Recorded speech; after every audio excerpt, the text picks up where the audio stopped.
কিন্তু পড়ে একদমই যে পড়ে যাবে, ঠিক আছে। এইটা সাধারণত রিয়ার অ্যাক্সেলে ব্যবহার করে, ঠিক আছে। সেমি লাইট টাইপের রিয়ার অ্যাক্সেলে ব্যবহার করে, ঠিক আছে। নেক্সট সেটা হলো ইন্ডিপেন্ডেন্ট সাসপেনশন, ঠিক আছে। এই নিচে এই যখন সেম এক পিকচার, এই যখন কোনো বাম্পারে হচ্ছে তখন শুধুমাত্র এই ডিস্টারবেন্স, বাকি উল্টো দিকে সাসপেনশন কোনো এফেক্ট করছে, ঠিক আছে। এটা হলো তো একে অপরের সাথে যখন নির্ভরশীল নয় তখন আমরা বলি ইন্ডিপেন্ডেন্ট সাসপেনশন। তাহলে এক নম্বর কি ছিল? ডিপেন্ডেন্ট সাসপেনশন, ইন্ডিপেন্ডেন্ট সাসপেনশন, আর তিন নম্বর ইন্ডিপেন্ডেন্ট সাসপেনশন, ঠিক আছে। এই তিনটাকে এবারে এর আন্ডারে কি আসছে, ঠিক আছে।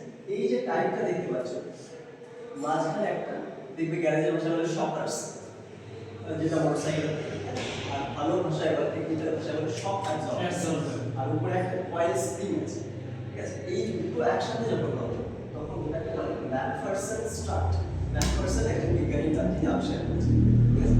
আর এটা ইন্ডিপেন্ডেন্ট সাসপেনশনের আন্ডারে আসে। এবার কার আন্ডারে কি এক্সাম্পল আছে প্রত্যেকটা একবার দেখি। প্রথমে এই যে দুটোই আছে ডান দিকে যেটা দেখতে পাচ্ছ এই দুটো ভেহিকেলের সবচেয়ে বেশি ব্যবহার করে, ঠিক আছে। এটা হলো ডাবল উইশবোন।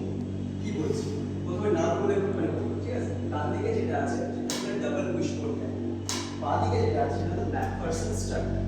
এটা দুটোই একে অপরকে করে না। এই ফটোটা দেখে এটা ভেবো না যে একদিকে আমি ম্যাকফারসন লাগাবো একদিকে ডাবল উইশবোন লাগাবো, এমন না, ঠিক আছে। বোথ সাইড সেমই। এখানে বোঝানোর জন্য কম্প্যারিজনের জন্য এটা করা হচ্ছে। তো এখানে ম্যাকফারসন স্ট্রাটে দেখো এই যে পোর্শনটা দেখতে পাচ্ছ এটা হলো হুইল হাব, ঠিক আছে। এর পরে যেটা দেখতে পাচ্ছ এটা তোমাদের স্টাব অ্যাক্সেল। এই স্টাব অ্যাক্সেলের সাথে কতগুলো লিংক আছে। উপরে এই যে ম্যাকফারসন স্ট্রাট এর একটা কানেকশন রয়েছে, নিচে এটাকে উইশবোন বলে এর একটা কানেকশন রয়েছে। এই সাইডে দেখো এই উপরের যে উইশবোনটা সেটা এদিকে নেই, ঠিক আছে। ওই জন্য এটা বলে ডাবল উইশবোন।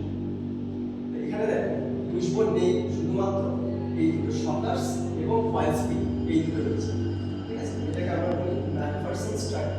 এই দুটো ইন্ডিপেন্ডেন্টের আন্ডারে আসে, ঠিক আছে। ডিপেন্ডেন্টের আন্ডারে কি আসে সেমি ইন্ডিপেন্ডেন্ট, ওটা দেখবে।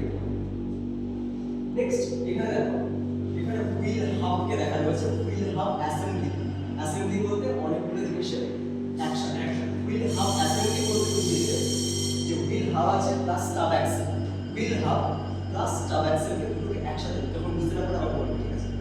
তো দুটোকে একসাথে এটাকে আরো ভালো ওই জিনিসটাকে এই যে এইটুকুনি জিনিস একই ভেঙে দেখা যাচ্ছে, ঠিক আছে। এই জিনিসটা স্টিয়ারিং নাকেল বলছে, কিন্তু বেশিরভাগ বইতে লেখা থাকে হুইল হাব, ঠিক আছে। এখানে স্টিয়ারিং নাকেল বলছে, ঠিক আছে। এবং এরপরে আসছে হাব বেয়ারিং, তারপরে আসছে অ্যাকচুয়ালি এর সাথে চাকাটা বাঁধা হুইল হাব, ঠিক আছে। হুইল হাবের সাথে চাকাটা বাঁধা হয় এবং হুইল হাবটা ঘুরবে, কিন্তু এই স্টিয়ারিং নাকেল বা স্টাব অ্যাক্সেল ঘুরবে না।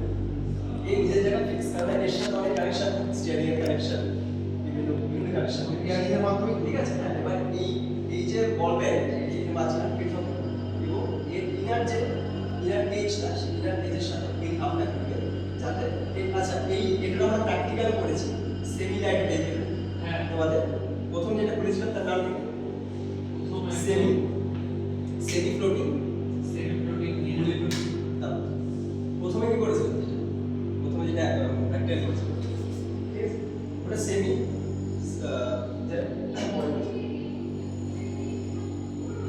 নেক্সট। এবার দেখো এখানে আরো ক্লিয়ারলি বোঝা যাচ্ছে, ঠিক আছে। এটা হলো হুইল হাব, এটা দেখে বোঝা যাচ্ছে এর সাথে হুইল কানেক্টেড হবে। এরপরে দেখো এই যে স্টাব অ্যাক্সেল এর সাথে কতগুলো কানেকশন রয়েছে। প্রথম কথা স্টাব অ্যাক্সেলের সাথে এই জিনিসটা কি দেখতে পাচ্ছেন? হ্যাঁ, ডিসপ্যান,